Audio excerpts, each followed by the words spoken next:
It is official. The Bay Area now has new guidelines on when each county can loosen its mask restrictions. Local health leaders made the announcement today, and they laid out specific metrics counties must meet before you can ditch your mask. Okay. Take a look. Here's how it goes. Counties must reach the CDC's yellow tier. Hospitalizations must be low or at least stable. Setting that threshold will be up to the county's health officer's discretion. 80% of the county's entire population must be fully vaccinated, or 8 weeks after the FDA grants emergency authorization of the vaccine for kids 5 to 11 years old. Now, among the health officers who made the announcement was Santa Clara County's Dr. Sara Cody.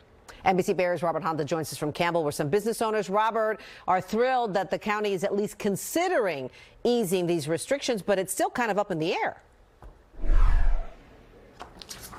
It is kind of up in the air, and even though many businesses would benefit from this, it would especially help restaurants. Restaurants have been dealing with this for quite a while, and so this would be a welcome change because, as you can see, many restaurants have been able to stay afloat using outdoor facilities, but the weather is changing, and that will change everything.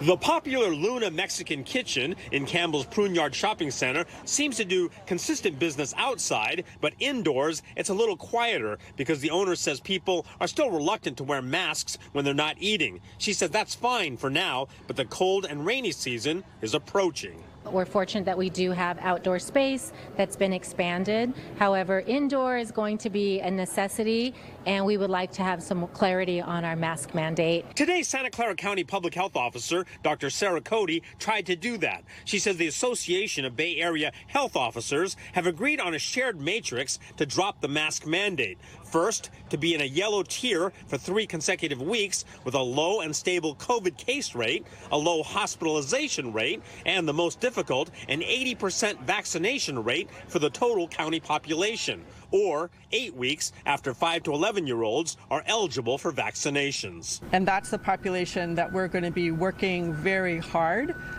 to ensure that there's easy, accessible vaccinations available to 5 to 11-year-olds. The CDC is expected to make a decision about that group near the end of October. The health department says it's also possible a surge of youngsters getting shots could push the county's vaccination rate from 72.4% into that 80% range sooner.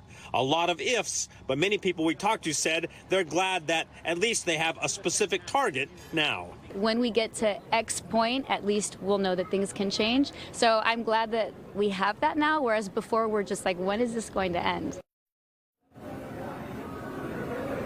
Now, the Public Health Department doesn't want to speculate too much on that target, but with the CDC expected to make its decision about 5 to 11-year-olds around October 26th, and with the necessary rollout time, officials say around the holidays would be an optimistic guess.